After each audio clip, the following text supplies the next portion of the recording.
Thanks for watching our show. This is another edition of Pittsburgh Sportsline. We have a great lineup here with Chip Hayner, Smoking Jim Frazier, and Big Mike Butera. I'm Al Levine, the talking machine, and I have a couple promos here to do. This is what I do, folks. We got it. Chip, you might have to hold that. March 8th, there's a Steeler football basketball team that's going to play the Bethel Park Police Pals. And Smoking Jim and I are going to be announcers there. We're going to do interviews, and we're going to have a special guest star, Chip Hayner, and his lovely wife, Stephanie. They'll be there. And then we have a Night in Blue Policeman's Ball. We'll put that up. This is on March 16th. This is the Western Pennsylvania Police Benevolent Foundation, and they help the fallen officers' families, and we've had too many lately. And this will be at South Hills Country Club at 6 p.m., March 16th. And just check it out online, and we'll keep announcing here on getting your tickets there and who to contact. But the Western Pennsylvania Benevolent Police Foundation, contact them. You have Officer Drew here in Bethel Park, and contact Rich Griffin. They're good at getting you the tickets, and we'll see you there at South Hills Country Club. And now we go with what's on our mind. Before you say that, where's the basketball game going to be on? Oh, man, I'm slipping here.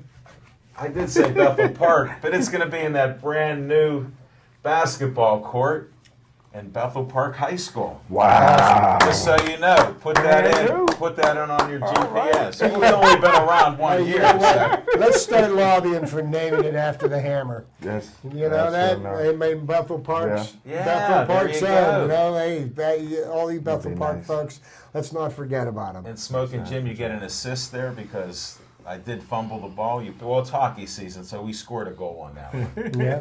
Now we're going to do What's on Our Mind. Big Mike Butera, what's on your mind? Well, since it is hockey season and we have a game tonight, you're going to keep us posted with your... Yes, sir. All right, very good. He's big into hockey. Big. Real big. Big. Just so you guys know, I always give a shout out to my friends Rick and Loretti in Frankfurt, and they're going through a tough time right now. What about Haji? What about Haji? I didn't give him a shout out. I'm asking you, just the guys that keep Rick and Loretti in mind, okay? Okay, I'll let you continue. I appreciate it. And all the other guys, little Nicky from Export, Big Jim in Lawrenceville, Rollo in Columbus, and Epstein's mother. Hey, can I do a shout out? Big Joe, I know you're watching the show. He's one of our newest fans in Bethel Park. I gave a shout out a couple weeks ago. Big Joe, I know you're watching the show tonight, so hello. Any hockey updates? You know, it seems like we do this every week. I heard the guy, help me with his name, Manateo. Manateo. Yeah, he's at this combine, I think it is, and his scores aren't doing so well and all this jazz.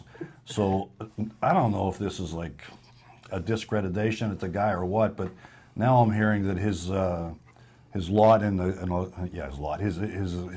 calling in the lottery might be affected because of some inferences that he may be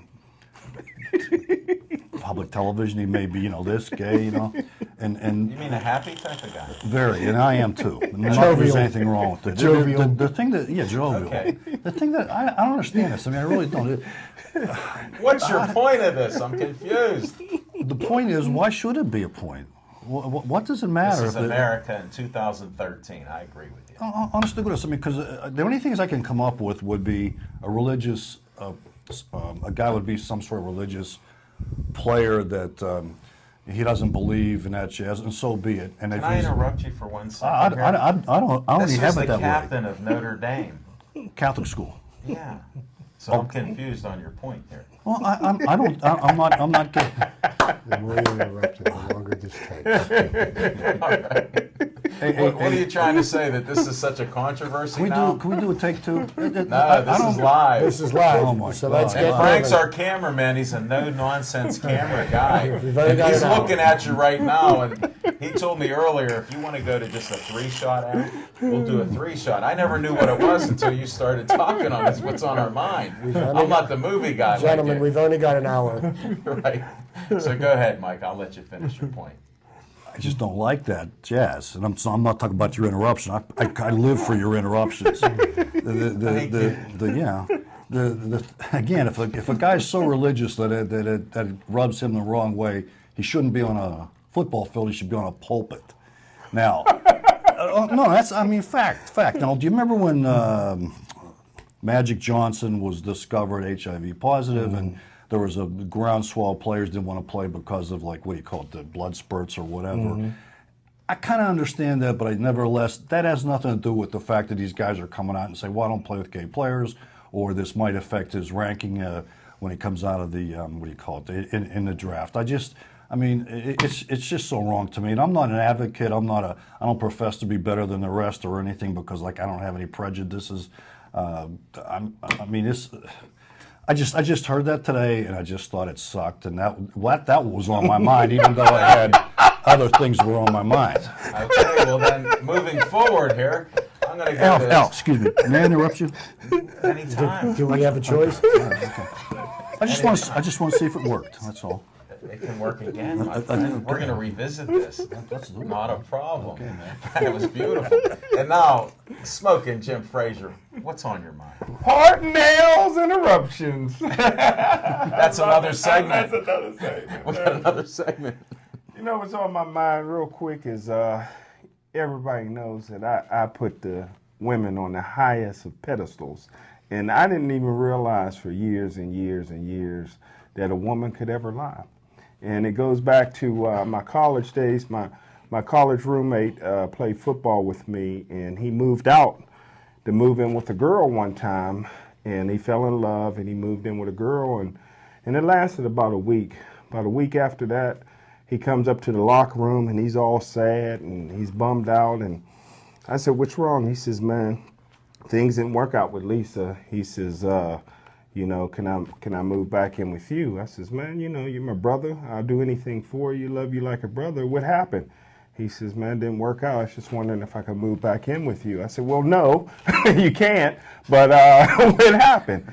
He says, "Lisa didn't come home till 10 o'clock Saturday morning, and I asked her where she was, and she says that I just decided to spend the night with my girlfriend Sarah last night."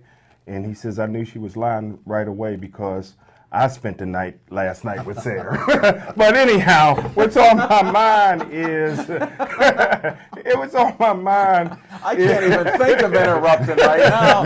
What is going on at that end of the table, Jim? I can't wait till we get focused there. Oh, sorry, Smoking Jim. That's part of Al's interruption time. But real quick, what's on my mind is Take your time. All this mileage you're getting out of the Ron Cook story on Lamar Woodley. Lamar Woodley's one of the best linebackers in the National Football League. Guys like Lamar Woodley and Casey Hampton's never going to get in shape. And as a writer, I just wanted to let the people know really what we rely on. As a writer, sports writers, we're nothing but PR people, public relations people. We relate what's going on with the Penguins, the Pirates, and the Steelers. We relate it to the public. We're public relations people. And we rely on anonymous sources. A writer, a journalist, a reporter can't do his job unless you get anonymous sources. Most guys in the locker room knows when it comes out to be an anonymous source. They know who's really saying what to what reporters. I didn't read the article on Ron Cook, but from what I'm hearing from the article, it really didn't sound like a player to me. Sounds more like it came from a coach trying to motivate Lamar Woodley or front office personnel people dropping the bomb. But listen, if I really wanted to find out who said what to Ron Cook, if I really believed it was a player, it would take me about 32 or 33 seconds to really figure it out. First of all, I could eliminate 75% of the Steeler players from saying anything because all the black players, none of them have any relationship with Ron Cook. So that's first of all. And then of the 25% that's left, I could narrow it down to 4 or 5 players. Those are the 4 or 5 players that he consistently has on his radio talk show that he interviews throughout the season. So it's real easy to really figure it out if it was a player who dropped a dime on LaMar Woodley, and that's what's on my mind. Thanks, Smoking Jim. Appreciate it. Now, Chip, you're my last chance for some good sports talk here. What's on your mind, What's Chip? on my mind? Well, in the first place, what I'd like to say is, last night I had one of the weakest "What's on my mind" openings of my entire career here, and I apologize for that. But I'm Let back. me interrupt you. No, You're right. Don't. Let me tell you something. I'm back in the seat I belong in because I am following Smoking Jim Frazier, and he is a tough act to follow, and he puts me on my game. What's on my mind? Okay, let's talk about the Pittsburgh Pirates just real briefly. We're not going to get into the nuts and bolts about spring training. The game got rained out today, but that's neither here nor there. But I have heard people in Pittsburgh bellyache and moan about Bob Nutting, and he's a horrible owner for the Pirates, and he needs to spend some money because we deserve better, and blah, blah, blah, blah. And I'm so sick of hearing it, I want to vomit, okay? There are examples in sports right now of the kind of owners that the Pirates could have. And I'm not the hugest Bob Nutting fan in the world, but I think the direction that he's got this team headed in is going in the right direction right now. I believe he's got the right people in place. We'll know by the end of the season whether or not, I know what I'm talking about, or if I am full of crap, because there's going to be a general manager and a manager that probably don't have a job. But just take a quick look down in Miami at the Miami Marlins and their owner, Jeffrey Loria. Now, what has gone on there in Miami is something that Bud Selig, the commissioner of Major League Baseball, should have never let happen. Here's a brief synopsis of what went on. Jeff Loria went to the people of Miami and begged them for public funds to build him a new stadium. And if you build me a new stadium, I will pack that stadium for you. I will bring you a championship caliber team. And he spent a boatload of money doing that and failed miserably because he's not a very good judge of character. And you just can't go out and buy the highest priced free agents on the market and expect to have a winning team. Teams need some chemistry, something that I think is being developed here with the young guys on Pittsburgh who've got a core group. So they spent all this money, and they ended up being the worst team in baseball last year. So Jeffrey Loria, with his promises of bringing the city of Miami all this luxury tax from all this sporting events and these sellouts and everything, he decides, well, geez, we failed so miserably last year, I'm going to blow up the team. Well, this year the Pirates' payroll is going to be the highest it's ever been. It's getting up, pushing close to $80 million. It's not the highest. It's in the lower end of what Major League teams spend, but it's nothing to be completely ashamed of because there are teams that spent less last year that made the playoffs.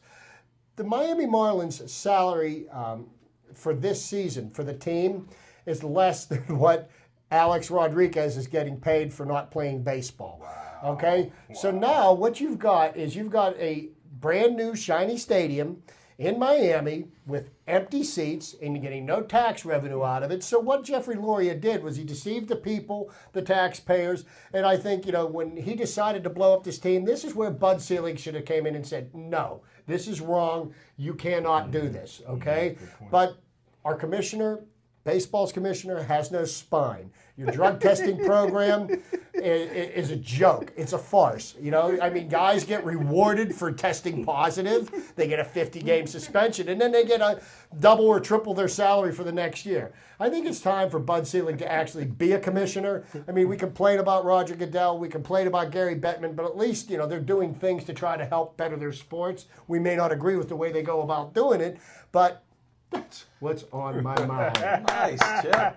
We may revisit a few of those points since a couple of the things I was going to bring up. I heard a good interview on The Fan by McCutcheon. It was very interesting. We can discuss that under a Pirates segment. But what's on my mind is the Penguins. They're a first-place team. Malkin's hurt. Hopefully it's not going to last too long. He's on that short-term injury reserve list. And they brought Mark Eaton back, he had a good career here as a defensive player. And look at how we're playing. Vacoon's going to be in net tonight. So all of you guys... Couldn't wait to put that in, could he? So anybody that's watching the show that's still watching the show at 7:30, you can text us or text me, or you could call in 412-831-3304 and let me know what's going on in the game because they're in first place. I'm happy the Penguins are there, and there's a different type of organization that has a winning culture. hopefully the Pirates will catch up to that. Like, look at how many times Malkin or Crosby's been hurt in the last 3-4 years. They rarely play together. We're at the 20-game mark. We're almost halfway through the season. So we have a fresh Crosby. Look at how he was before he got hurt when he was scoring like crazy. So he scored the last 5 out of 6 games with a point. I think he's going to come on strong here. These guys always step it up, and we're in first place. So let's enjoy it, fans. Don't get down on them. If they lose a game, what's it matter here? It's still a sprint to the finish. They'll be there. That's what's on my mind. And now we go to another segment, revisit what's on our mind. And I have to ignore that end of the table because I couldn't follow it. The whole end of the table's your end of the table. And I wanted to interrupt myself on this one. Pardon the continue. interruption. Excuse me, Mike, but I'm going to interrupt myself. We'll revisit any point that Big Mike has because we mentioned some of it yesterday that it's actually playing in the Smokin' Jim's prediction on getting that gentleman that you say we don't know what his who knows what they're saying about it with this happiness and gay stuff you're talking about. I mean, it's America now. If he drops in the draft, it should be more because of missing all the tackles in the Alabama game. A 4.8 40-yard dash for a linebacker, that might be a tad slow, Smokin' Jim. That's what I wanted to ask. Well, 4.8 for a linebacker for a middle linebacker, it's not very slow. That's actually right around the average. Now, you got some guys that's real fast, and Monte says that when he used to work out with his girlfriend, he could run a 4.6 and a 4.5. Did he But catch her? yeah, I don't think. I think she was a little I heard quicker. she was chasing him when he ran his 40. But if you look at all the great middle linebackers, Ray Niskey, what did he run in the 40? What did Jack Lambert run in the 40? That first 10 yards is all they worry Yeah, about. what does Ray Lewis run in the 40? You know, this is a guy who lost an awful lot of weight. He used to be 255 pounds. But these guys lose weight. He came in at a little bit over 240, 241 pounds at the combine. He's going to come to training camp at 250, 252. This is a guy that's a coach's son. He's 6'2". You can't teach. Now, I heard some of the scouts say, well, that Notre Dame all of a sudden Notre Dame had a great defensive line. I don't know where that came from. They kept the tackles off of him. He had 113 tackles. Well, he averaged for 4 years 109 tackles a year. So this has been a tackling machine for 4 years, not just last year. So I hope he falls. I don't care what his sexual preference is. I like to see him come on in. You know, he's not going to be my roommate on road games. So it doesn't matter to me. I would, like I said, he's a type kid that I would give up my entire draft to draft a guy like that. That's how high I am. Wow. Well, you know, Jim, I respect your opinion as far as, you know, the evaluating college talent, high school talent, you know, who can, you know, and I defer to you because you study that, you're an expert, and I'll go on record as saying that. Here's some of the concerns that I have about Teo. You know, I mean, you don't care, you know, about his, 40-yard dash speed, but, you know, I mean, because a great football player has great instincts, and it doesn't matter how fast you are. You know, Ray Lewis may not have ever been the fastest linebacker on the field, but he always was there at the point of attack. Yes, sir. Okay? But here's some of the things that caused me to be a little bit concerned about Manti Te'o, and I think about the first play from scrimmage that when Notre Dame played Pitt. Ray Graham ran 55 yards, and he ran right past Te'o, you know, and you saw what happened to him. He kind of got a little bit exposed in the national championship game, you know, missed a lot of tackles and everything like that, but, you know, doesn't mean that the kid can't play football, you know, and anybody can have a bad game, you know, and I know you've probably watched more film on him than I have. Those are what some of my concerns are. I don't care about his off-the-field things. You know, everybody's making such a big deal about, you know, this catfishing thing, quote unquote. But here's the things about Manti Te'o that, you know, that people are seem to overlooking. You know, he hasn't used performance-enhancing drug. He didn't beat up his girlfriend. You know, he hasn't stolen anything. I mean, you know, he hasn't gotten a DUI and tried to run over cops or anything like that. I mean, you know, there's a lot of positives about this young man, and I think, you know, he made a mistake in his life. Okay, he's made a mistake. He's come clean. He's been humiliated. You know what? Let him now move on with his life, and you know, he may end up being somebody that, you know, that the Steelers could turn into Number a 17. quality linebacker. But you know. we'll have to wait and see what happens. But I do defer to your expertise because, like I said, I just haven't seen enough film on him to be able to really criticize him. Those were just my legitimate concerns. Thank you, sir. Nice. Well, a couple of things on the baseball with Bud Selig. He shouldn't be the commissioner. It's quite obvious. Look at how he left the team that he owned, Milwaukee, to become commissioner.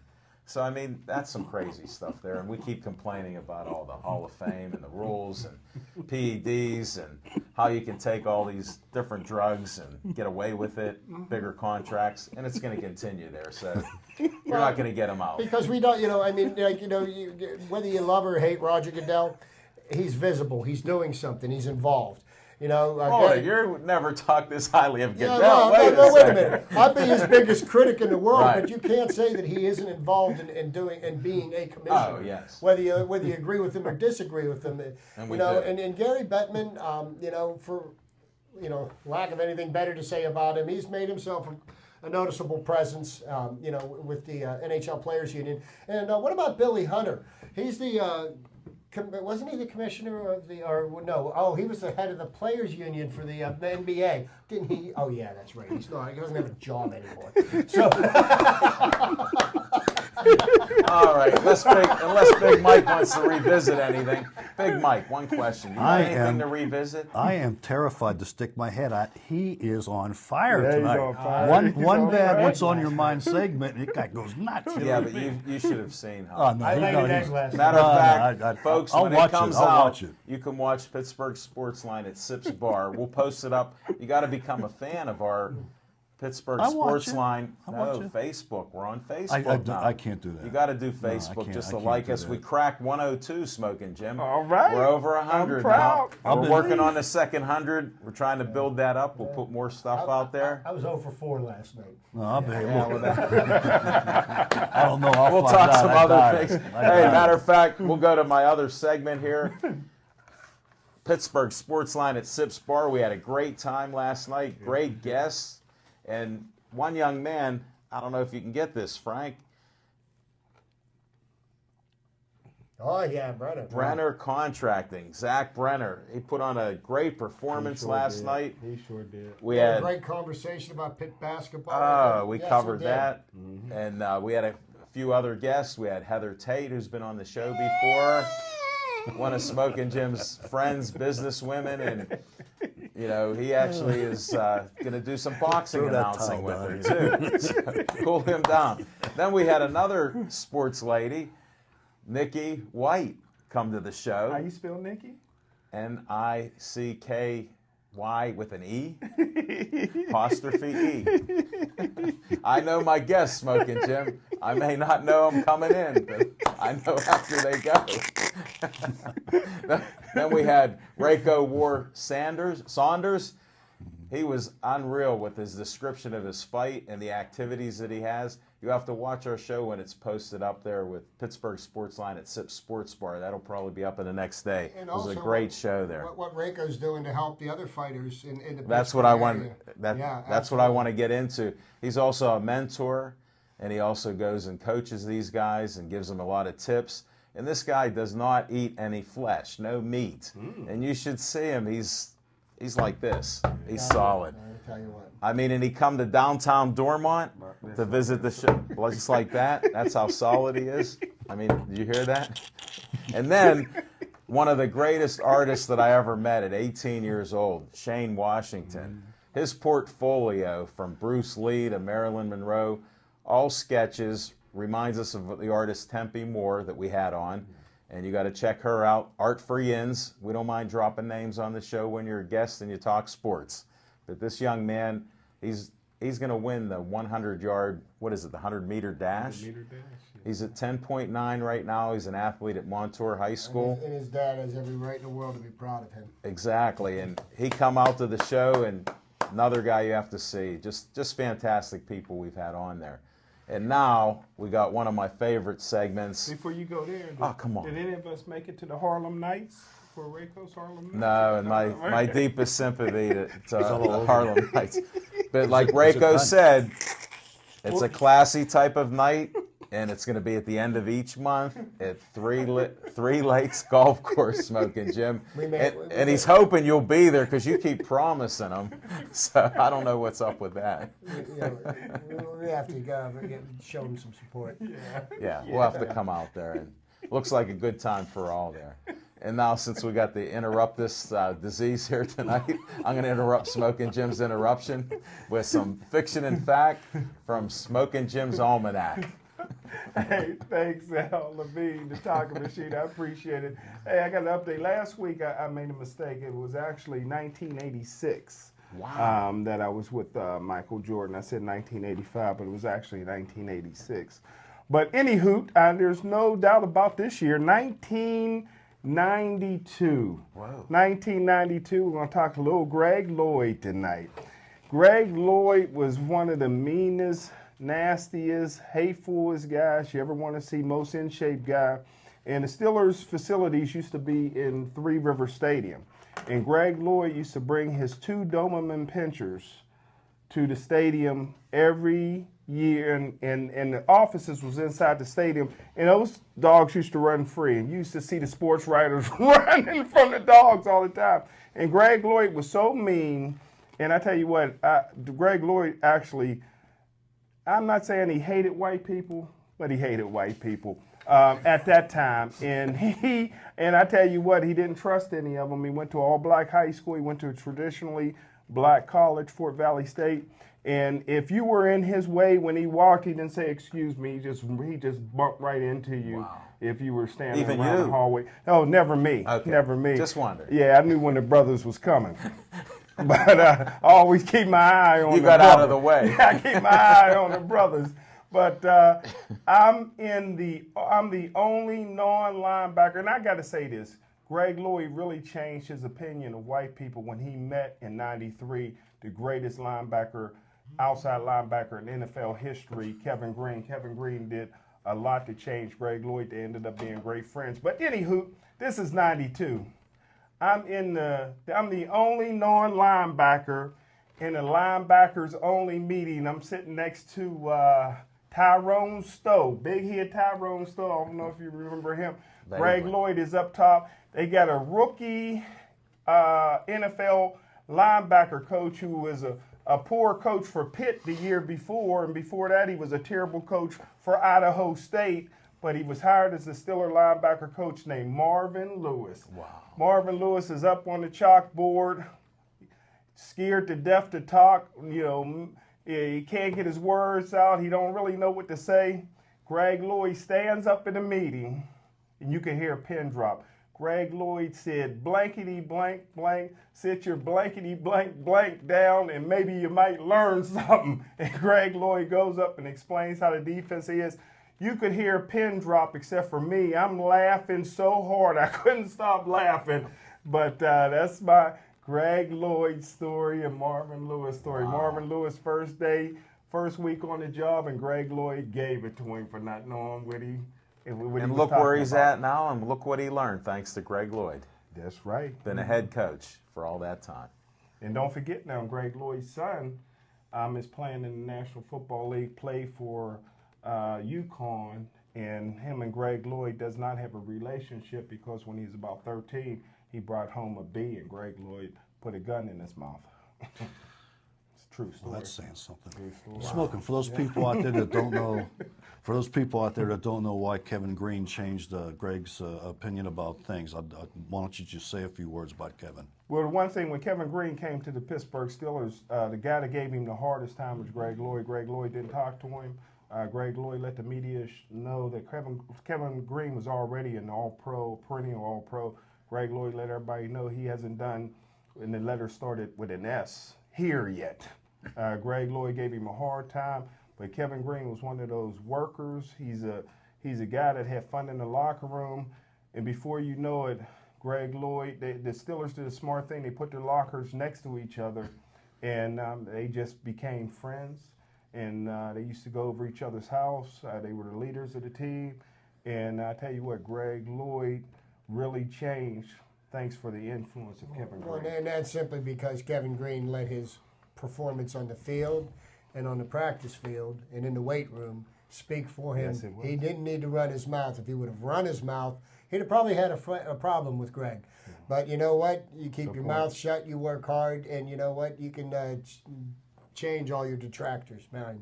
And maybe Greg Lloyd, too, wanted to be a tag team partner because Kevin Green was a heck of a wrestler. Yeah, he was. WWE or whatever. You know what? We got like a triple fiction, in fact, on that one. Folks, there's an extra bonus from either side. Ebony and Ivory! You got the two guys as bookends here. One big book in the middle here. And now we'll go to, this is my favorite section here. Chip's Trivia Time. And folks, he tells this disclaimer all the time that it's just useless information. Fountain of useless information. Thank you. It's not. And I got a couple of little nuggets I can pull out of my pocket. First one is going to be hockey related. Everybody knows how much of a baseball fan I have, and I got a baseball gem for you. Of course. But the first one is hockey related. And in NHL history, there was the first, there's the first player to have done something. But the first player to have scored 50 goals in less than 50 games in NHL history. Does anybody have a guess at who that might have been? Gordie Howe. Mike Bossy. Good guesses, all but wrong. In 1971, Phil Esposito scored with Boston. Well, Boston, and he was the first to score 50 goals in less than 50 games. The measuring stick had been 50 goals in 50 games, and he was the first. So that's my first little bit of useless information. I like it. And my next one is going to be baseball related, and I think that maybe the man on my far left might have a guess because both these gentlemen at one time played for his team. There were two ball players that never played a single inning of minor league baseball that went straight to the majors, and from the major leagues went into the Hall of Fame. Babe Ruth? And do you know who they are? No, it wasn't Babe because he played for Baltimore something, a minor league team. No, he Mm-hmm. played for Baltimore you're right. in the minors, and so it has to be Yankee. It'd probably be Lou Gehrig for one, Okay. because he played his minor league baseball, so-called, at Columbia University. And did you say that they both played for the Yankees? At one time, yes. They both played for the They Yankees. played for. They started their careers with another team, and one guy was quite famous with his first team, and came to the Yankees as a free agent. Reggie Jackson? Because he played at Arizona, so it might probably. I don't think he. Incorrect on all of them. You want to hear this? You'll like this. The first one is Jim Catfish Hunter. Wow. Pitched for the Oakland A's, pitched for the Yankees, and is in the Hall of Fame. The other one is Dave Winfield. Wow. I would have never guessed that. Never played an inning of minor league baseball, went straight into the majors and into the Hall of Fame. And that's why we have value to Chip's Trivia Time. Look at that. If you need an answer for trivia, you'll be a winner. If you need some useless information, call me. Call 412-831-3304. That segment was incorrect. That wasn't trivia. That was Stump the Panelist. Okay, now come out with some trivia. Oh, jeez. I'm ripping the cards. Well, Deal them. I look for obscure facts that escape notice, and I like to kind of bring. You know it to what? people's I'm telling you, that attention. not amazed the hell out of me, but I thought Lou Gehrig went from Columbia University to Yankees. And I thought Reggie Jackson went from Arizona to Arizona State to the Oakland A's. No. That's the information that I Hey, read, man, and they say if That'll be a segment next week. it's on the internet, it's got to be true. That's what my son says. Okay, now, since we skipped over my revisit, all I was going to tell you was that I liked your opening segment about what do you call it, Jeffrey Loria? Yeah, He's bad news, and I triple-double agree with you that the next explosion should be Bud Selig. I can't believe that guy's been around for as long as he has. Well, here's the thing. What's going on there is not only is making Major League Baseball look bad. The city of Miami, the ball team, and then if you're going to allow this behavior to happen, what's to keep somebody else from doing the same thing? And I think the fans are owed something. Especially when you get public funds to build a stadium, that you're going to go and make your millions off of, and you tell them that you're going to fill this stadium, you're going to give them a team that, you know how many people were standing in line to buy season tickets on the day the tickets went on sale this spring? None. 4. That's 4 people. Okay, the Pirates have sold more season tickets in 10 minutes. There were 4 people standing in line. I mean, that's ridiculous. The city of Miami is one of the larger cities in the country. It's got baseball, it's got hockey, it's got basketball, and it got a professional football team. It's one of the cities with 4 major league sports in it, and to allow them to do that, it's just not right. And 2 years ago, they used to float in on a raft from Cuba to get their season tickets. Mm-hmm. Well, that was until Ozzie Guillen started touting. Wait. Fidel's. He's ESPN Deportes now, He is. Got signed to do ESPN Deportes for the World Baseball Class. Well, maybe he and Bobby Valentine can coach a team somewhere. Maybe they could be on air together. That might help. Yeah. And then moving on here, we got another segment I like to bring up called boxing. And this is Smoking Jim's expertise here. He has some boxing coming up, and he's going to inform you what's happening here this weekend. I got a partner now in boxing, Al Levine, the talking machine. Whoa. If you want the green, go to Levine. But boxing is live and well. We got April 13th, we got another pro show with Lightning Rod Solka. I think we're going to pack the house. We're going to do a great thing there. But Golden Glove starts this Saturday, March 2nd, Saturday, March 2nd. And we're going to be where the Harlem Knights resides, out there at Three Lakes Golf Course. It's going to be exciting. It's an exciting place out there on South Salzburg Road. Some people call it Penn Hills. I don't like Penn Hills, so I'll call it Plum. Okay. But we're out there with the Golden Gloves, and I tell you what, this year we're going to really take it to Philly. We're probably going to get 1 or 2 victories against Philly this year. Nice. Anybody we should be looking for? Well, I tell you what, last year we lost a lot of good amateur boxers because they wanted to hang on for the Olympics. Freddie Latham was an amateur. He stayed a few years. Later could have turned pro earlier. A lot of guys wanted to. But we got a lot of young boxers, that's up and coming. So stay posted. Keep an eye out. We'll be dropping some names. Some of these guys each year, because what's starting to happen in this area, Golden Gloves is still the golden boy of amateur boxing, but the Silver Gloves now is starting to take over. The president of the Silver Gloves, Scott Bradley, used to be affiliated with the Golden Gloves, so now he broke off. So there's some fighters who may have used to fight in the Golden Glove tournament, maybe jumping over to either USA Boxing or the Silver Gloves. So after next Saturday, I can give you insights of who's stuck around. We'll see the who's Golden there Gloves. and who's boxing. Great. Sounds like a good night there. Head on out there to Three Lakes Golf Course, Salzburg Road, whatever community it is. You can't miss it.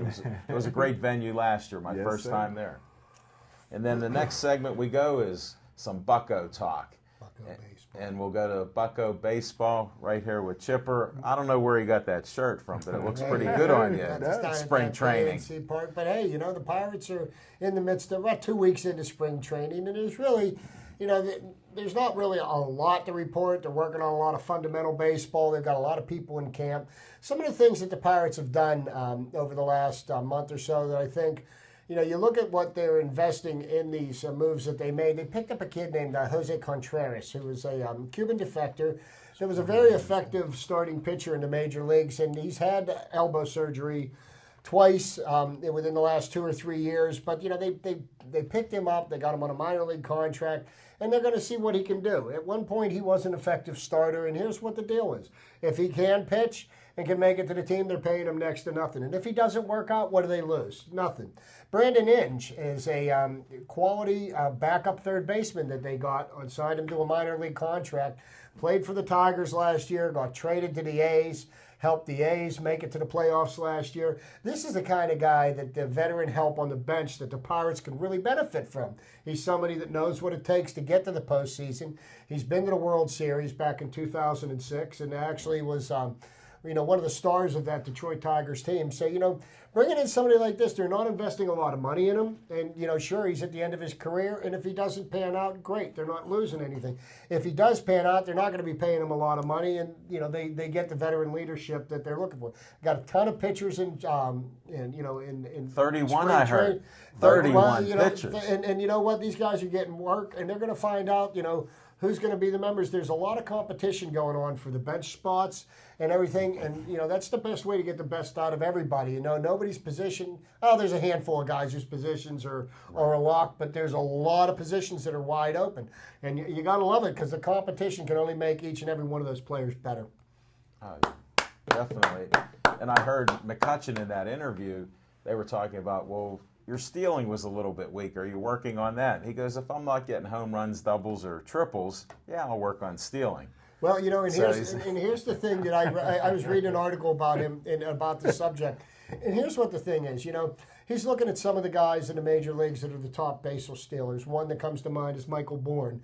Led the league in stolen bases last year. And Andrew McCutchen over the winter has been working on his technique, but he's watching tons of film on base stealers, but he's not watching the best base stealers. What he's watching is the guys with average speed and what they're doing to be successful at stealing bases, because they rely more on technique and getting the jump and looking at tells from the pitchers, because McCutchen's got the speed. Some of the better base stealers, they rely on their speed alone. They can make a late jump and steal the base.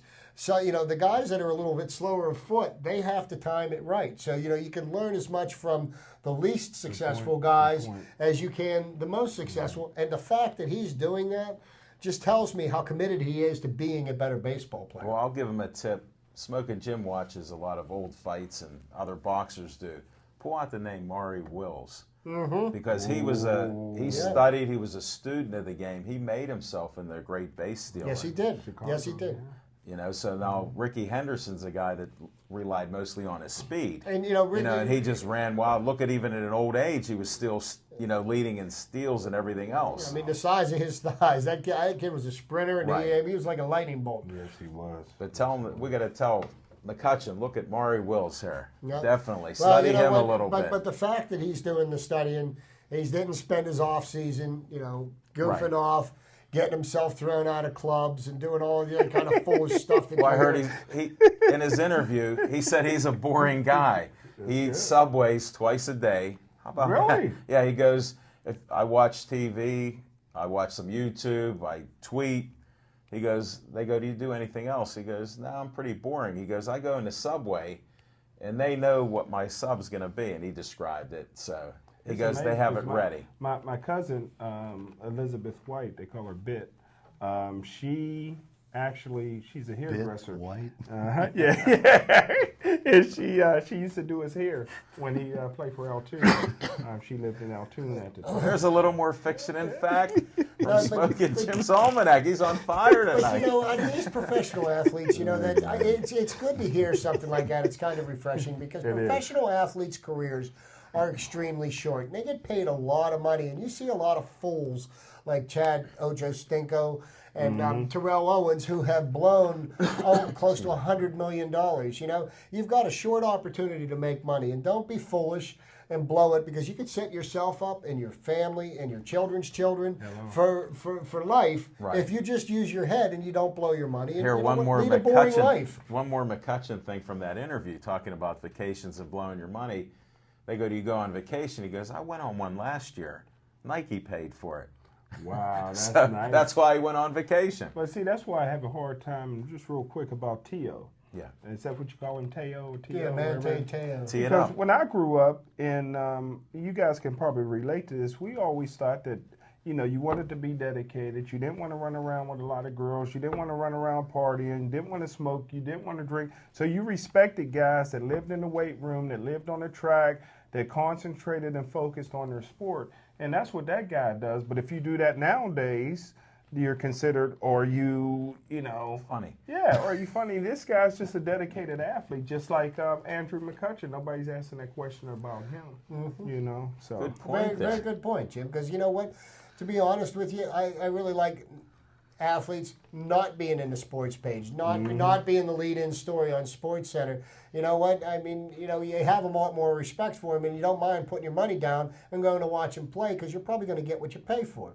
And that's why that's why I fell in love with boxing years ago, especially as a kid. These guys used to go away sometime for 6 months and train up in the mountains. Even Muhammad Ali used to go up in Deer Lakes, Pennsylvania. Exactly. He had a training camp up there 3 or 4 months.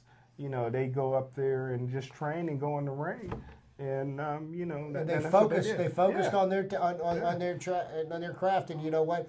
The guys that make mega millions of dollars now, a lot of them aren't anywhere close to the athletes that we saw in the past, the people that are Hall of Famers. I agree. And I tell you what, a lot of people were getting behind the Pirates. I was coming across the Homestead high-level bridge, and they had pictures of all the former Pirates hanging up there.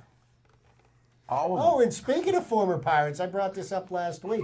2 former Pirates are the highest paid outfielders for the Mets this year. And neither of them play for who are they? Tell us. And neither of them play for the Mets this year. They're their highest 2 paid outfielders, Bobby Bonilla and Jason Bay. Wow. And Jason Bay's trying to make the roster in Seattle. Okay? He doesn't even have a job lined up there, but he's the highest paid outfielder in the Mets. It shows they have good agents. No, that just we talk goes to bad show about you agents. how much benefit there is in spending money on high-priced free agents. And now we're going to go to something that's not high-priced. We had an announcer here, Smoking Jim Frazier, that was going to announce basketball. I haven't heard a peep out of him. I didn't even ask last night. I let it go for tonight because I want to hear what happened with basketball. I'm still alive! That's what I wanted to hear. I tell you what, I did. We had fun. We had fun over at Obama High School. And shout outs to the Pittsburgh Post-Gazette writer, Mike White, and Tribune Review writer that are so in tune with the inner city that they actually went to Rising Stein High School, which is closed now. So they were late getting to the game because they didn't know Obama High School is a former Peabody High School. But anybody can make that mistake. Hey, one of my dad's best friends, and he was a basketball referee, was principal at Reisenstein for years. Frank Smizik, the brother of Bob Smizik. Wow, because Bob Smizik went to Peabody. Right. Good friend of mine, he's Bob Smizik's at Mount Lebanon. We used to go to Mount Lebanon football games together. There you go. We didn't have to walk, we drove. Nice. Yeah. See that? My attorney, Michael Steinberg. Mike, my attorney. Yeah, there you go. All right, what happened in the basketball games? Well, what happened in the games was, I tell you what, this was the first year in a long time that Westinghouse boys was in the championship game. And luckily, unfortunately, at the Obama High School, they had a dance that night, so they started the boys' game at 11 o'clock in the morning. So a lot of people showed up late, 11 o'clock in the morning. But it was a great, great game. Westinghouse beat Peary High School, which I predicted that they would do because some of the greatest players in City League history played for Westinghouse, and the greatest player of all time, Maurice Stokes, played there. First black player ever. Chuck Cooper played there. So that was fitting. After that game, the girls played, and Westinghouse girls played the Alderdice Dragons, and Westinghouse put it on them. I spoke to Westinghouse coach afterwards. She's been 20 straight years in the city championship game, Phyllis Jones, but I'm good friends with her husband. Her husband is a professor who works with college athletes at West Virginia University, and he was at the Combines in Indianapolis. He wasn't at the game, and he was with Tavon Austin and those people. So he's an academic advisor. He's the one that keeps those guys on the straight and narrow and keeps their grades above sea level, helps them do that so that they don't have to come out with a degree in general studies. So the Big House won 2 games there. Right? Yeah, the Big House won. The crowd was great. And, there was no problems. It was a wonderful What was thing. it, 5 people for the crowd? Well, you know what? Did they have more than that? Well, but there was controversy. It was a technical foul before the game, and I didn't realize what it was, so I had to go down at halftime and talk to the scorekeeper. And what happened, Westinghouse, which is in Homewood, which is real far from East Liberty, maybe 3 blocks, they brought their dark jerseys, which was their away jerseys, and they didn't wear their home jerseys. So you get a technical. So it was too far to go back to get the home jerseys. Sure. So Perry brought both jerseys. So they put on the white jerseys. So instead of assessing Westinghouse a technical, they put a technical on both teams because Perry. Nah. So if Perry would have wore all dark, then they wouldn't have got hit with a technical, which is crazy. So I think Perry did the right thing, but both teams got hit with a technical, and it was a great, great game. But Westinghouse got a guy, you talk about the hammer. I wrote an article on the game, and I called him the hammer. This guy's name is Brown, Finney Brown, 6'9". It's only his second year playing basketball, and I tell you what, they held Perry to 28% shooting. Wow. Because his two commandments are thou shalt not get a rebound and thou shalt not make a layup. So Perry had to shoot all 3-point plays, and they weren't falling for him.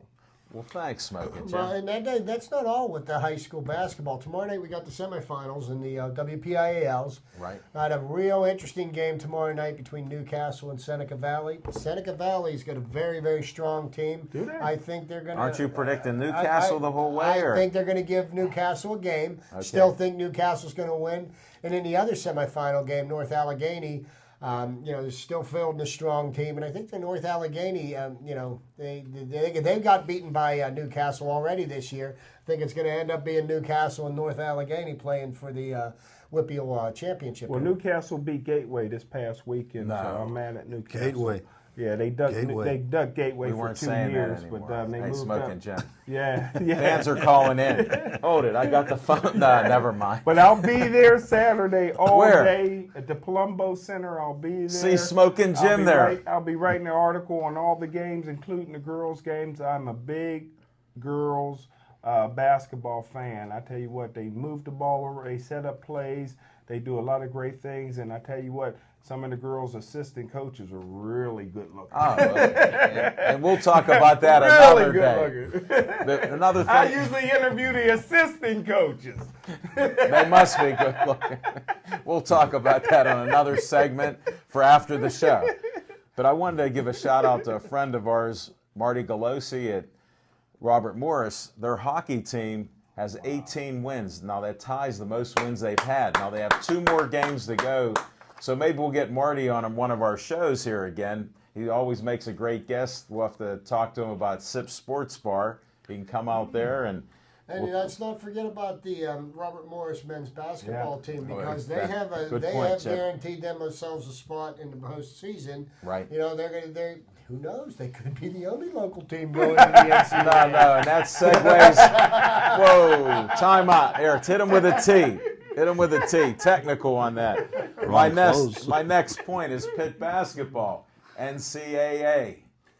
I don't know. To be honest with you, I think Pitt's going to be a bubble team. I know they're ranked number 23 right now, and I know the top 65, 64, 66 teams. Yeah, I don't know 66. how many, I don't know. But Pitt's lack of consistency is a problem with them. They play one game very well.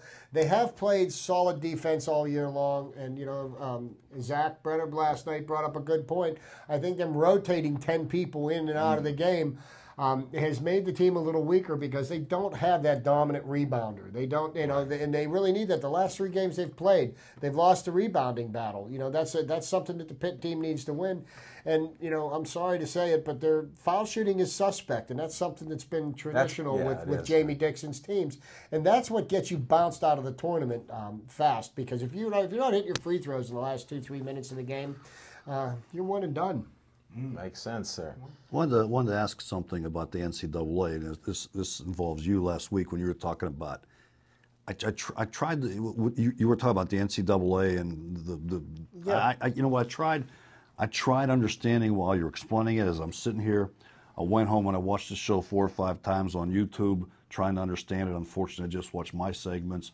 But today I heard that. See, the guy loves me. I can tell he loves me. He really likes me.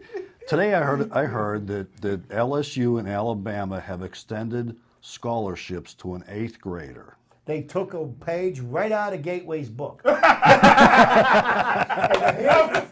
what I was going to bring this up. I was going to bring this up later because I think this is a stroke of genius. This will be part of our closing by Nick remarks. Saban, because guess what? They don't test high school and junior high school kids. So they start them on the PEDs, create a 300-pound monster. By the time he makes it to college, got another national championship. Stroke of genius. Brilliant, Chip.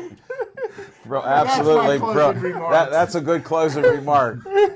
Big Mike, do you have a closing remark, or was? Is it that time already? Yeah, We do this every hour week. just flew by. I got two goodies. Okay, number one, Manny Ramirez signed with the Chinese Baseball League. Excellent. How really? He did? The Chinese Baseball League, not Mexican, not Japanese, not the Chinese. I didn't even know they had one. And secondly, is Zach Greinke of the Los Angeles Dodgers came out today. When I say out, I'm not going back there. Okay, he actually said that he signed with the Dodgers.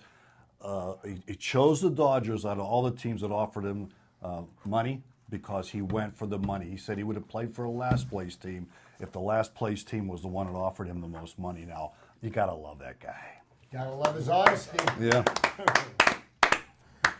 Smoking Jim, we'll let you do a little closing remark. Anything you still want to talk about? Well, I believe the champions should defend their title. Gateway been to the Quad A championship 3 straight years. They lost the first year to Mount Lebanon, and they won the last 2 years back to back.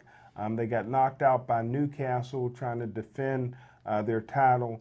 There's 3 defending champions in the NCAA. Kentucky for March Madness. NIT is Stanford, where Ray Lewis gave the pregame speech to Stanford, and they went out and won. And CBI is Pitt. I like to see Pitt defend their championship. In my opinion, Pitt is one of the 3 national champions. You got the back in the day, you used to have the coaches poll, the AP poll. Well, now Pitt, in my opinion, is the defending national champions, The Smoking and they Jim should poll. defend their title. The Smoking Jim poll. That's it. I got it. I disagree with that. They're not paying to play this postseason. And Chip already deferred on his closing remarks. Closing remarks. Alabama. Go get them, man. Right out of Gateway's. That was good. That was good. I'll say Penguins. Penguins will win tonight. Good luck there. And for Trina Hess, who was on our show, you got to check out the North American Unicycling Convention, July 15th or 21st to the 27th. Check out the unicyclers. They need help, Big Mike. You'd be great on one. With your acting ability, you could act like you were on a unicycle. And then at Sips Sports Bar, check out the Nardozzi brothers. I know them from the area in the South Hills. Great band. 8:30 Saturday night, March 2nd. It conflicts with boxing, but come to 3 Lakes Golf Course. We'll be up there talking boxing. And what I want to do is tell you to check out Sips Sports Bar next Monday night. We're going to have great guests. It's a great place. You get a special meatball and French fries for $6.99. The drinks, Chief enjoyed a drink there. He couldn't stand up for about 2 hours till he left. Tracy poured him such a nice drink, he enjoyed it thoroughly. He's not really a big drinker. Tracy provides the best service out. And I want to thank Frank. I want to thank Devin and Aaron Ward for all the help that they give us. Without them, we wouldn't put on the show. Thanks to Dave Cable for letting us do this show each week. And thanks to you guys for watching the show. And we'll see you next week.